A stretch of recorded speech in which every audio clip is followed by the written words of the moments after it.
Here's the audience. And eight.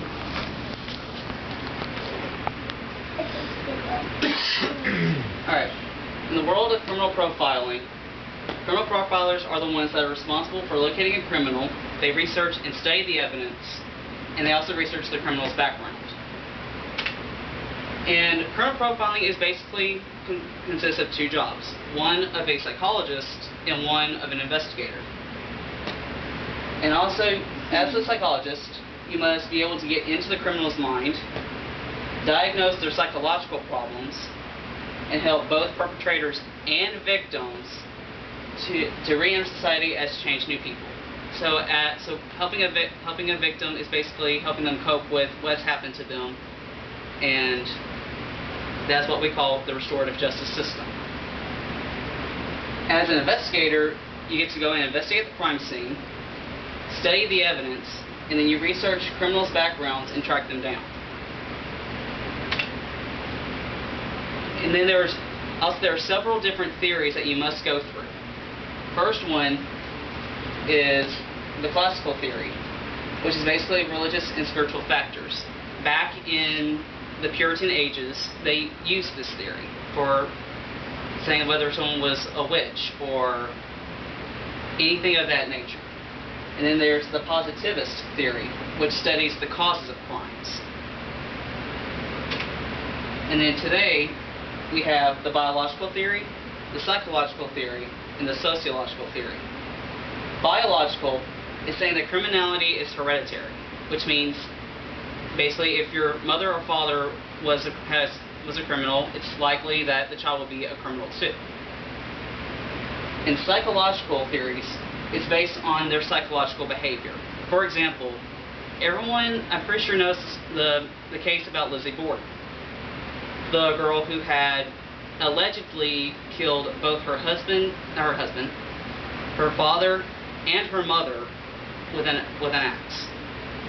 And they thought it might be something psychological. There were things that she was sexually assaulted by her father as a young girl, or that her father was having an affair, and 3 months after his wife died, he married his mistress. And she was possibly might have known that. Or the sociological theory, which is based on emotional causes to commit a crime. Again, back to Lizzie. As maybe being sexually assaulted, she was probably traumatized by that, and she thought maybe if killing her father, she could end it. And according to a book I read called Michael H. Stone's The Anatomy of Evil, there are 22 categories of evil.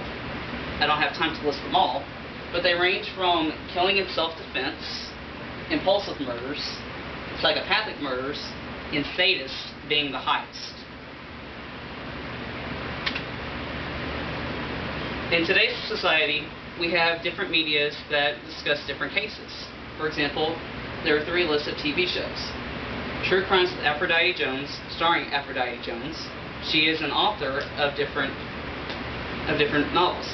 Cases that she's examined was the JonBenet Ramsey case, the Michael Jackson conspiracy, and the Brandon Teena case. Also, we have Beth Holloway, and she does the show Vanished. As we all know, Beth Holloway is the mother of Natalie Holloway, who disappeared in Aruba in 2005. Now she does Vanished to help other families locate and find their loved ones. And also we have Dennis Farina. He is the host of the show Unsolved Mysteries, which happens to be one of my most favorite shows. Never miss it. And basically, it gives the audience a chance to figure out a mystery. And even a lot of times, they actually find the criminal that did the crime and are actually able to turn them in and pay their debt to society. In conclusion, criminal profiling not only helps get criminals off the street, but it helps make the street safer. And also, the reason I would like to be a criminal profiler is not only to make the streets safer, but I would like to gain the satisfaction of making a difference in the justice system. And also, I would have the safety of an office job, as well as the excitement and adventure of an investigator. And I kind of like to do a comparison of the story of Little Red Riding Hood to the criminal justice system. Red Riding Hood, also known as the civilian, often has to go out into the woods of what we call as our world, and many times we are faced with the criminal, or as I say, the big bad wolf. So we try to stay out of the forest as much as we can. But whenever we do go out into the forest and we run into a big bad wolf, the criminal justice system, the woodsman, is always nearby to help.